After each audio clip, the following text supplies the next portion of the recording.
Oi, gente, feliz dia. Meu nome é Sara, sou professora e mentora ayurvédica e o vídeo dessa semana vai ser um vídeo mais descontraído. Para quem está me acompanhando na semana do Kichari, a gente está implementando novos hábitos, né, na nossa rotina. E o hábito de hoje eu acho que merecia um vídeo sobre ele, né? Hoje eu trouxe para vocês o hábito de utilizar os 5 sentidos quando a gente está se alimentando. Hoje em dia a gente já normalizou tanto essa questão da comida, né? Automatizou tanto, na verdade. A palavra nem é normalizar, é automatizar. A gente já automatizou tanto a questão da nossa alimentação que a gente realmente não para prestar atenção quando a gente está comendo e a gente come fazendo outras coisas, né? Come assistindo televisão, come com o celular na mão, olhando o Instagram, ou tendo uma discussão e se alimentando ao mesmo tempo.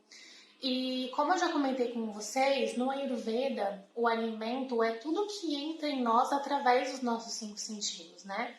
Então, se eu não estou prestando a devida atenção no momento onde eu estou ingerindo o alimento que vai nutrir o meu corpo, é muito possível que eu não tenha uma digestão satisfatória e é muito possível também que eu não consiga entender o que é a saciedade, porque você realmente não está prestando atenção no processo.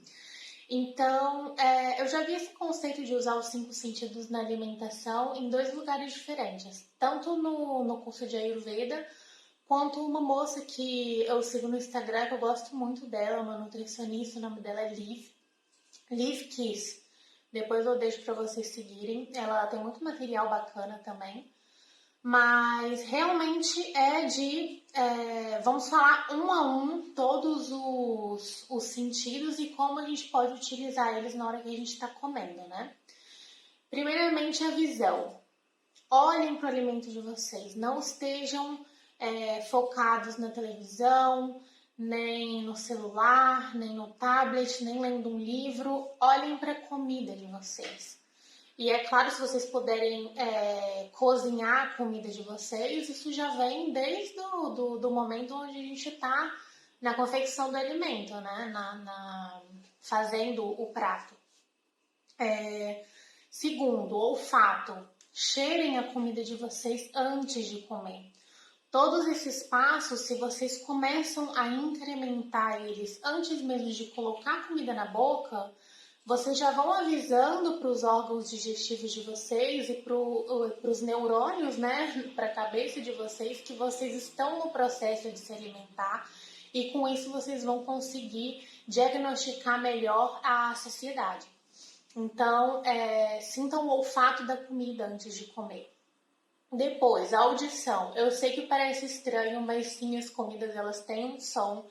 Por exemplo, quando a gente está comendo uma sopa, se a gente colocar a colherzinha e der uma batidinha na sopa, tem aquele sonzinho, né, de molhado. Ou se, por exemplo, a gente estiver comendo umas nuts, se vocês fizerem assim com as nuts no ouvido, vocês vão ouvir a aspereza das nozes, das castanhas, da amêndoa. Ou mesmo quando você está colocando algum líquido num copo, tem aquele sonzinho do líquido entrando no copo. Então preste atenção nesses sons, se envolvam também auditivamente na hora de comer. Depois falamos sobre visão, falamos sobre olfato, falamos sobre audição, agora o tato. Gente, peguem na comida de vocês. Eu sei que aqui no Ocidente não é um costume que a gente tem, né? Mas desde a hora que você está cozinhando, coloca a mão na comida mesmo, sente as texturas da comida com a mão. Até também na hora que você for se alimentar, sabe? Tem gente que, sei lá, para comer uma fruta usa um guardanapo, sabe? Às vezes não tem necessidade. É bom pegar na manga, sabe? Ver aquela manga suculenta se derretendo, né? Sentir a sensação de como é a comida ao tato, né?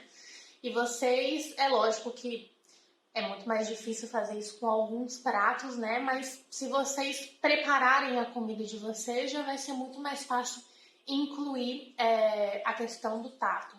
E por último, vem o paladar. Aí sim, vocês colocam o alimento na boca com paciência, não tem pressa, não tem que mastigar rápido, não tem que engolir rápido. Todo esse processo que você teve da preparação da comida, de olhar a comida, de sentir a comida, de cheirar a comida, de tocar a comida, vai culminar no sabor da comida, né? A gente muitas vezes come pelo gosto da comida, só que come tão rápido que passa tão assim pela nossa boca que a gente acaba às vezes comendo uma quantidade muito maior, né? Para ter a sensação do paladar por mais tempo. Então a gente pode mudar esse paradigma de, em vez de comer mais rápido, né? Comer em grande quantidade, manter a comida mais tempo na boca, porque a gente só sente o paladar da comida através das nossas papilas gustativas, né? Depois que engoliu, gente, já não tem mais gosto. Então aproveitem essa sensação também, como com calma. Bom, eu espero que vocês implementem esse hábito de usar os 5 sentidos na hora de vocês se alimentarem. Realmente muda bastante a forma como vocês vão encarar todo o ritual da alimentação. E a gente se vê no próximo vídeo.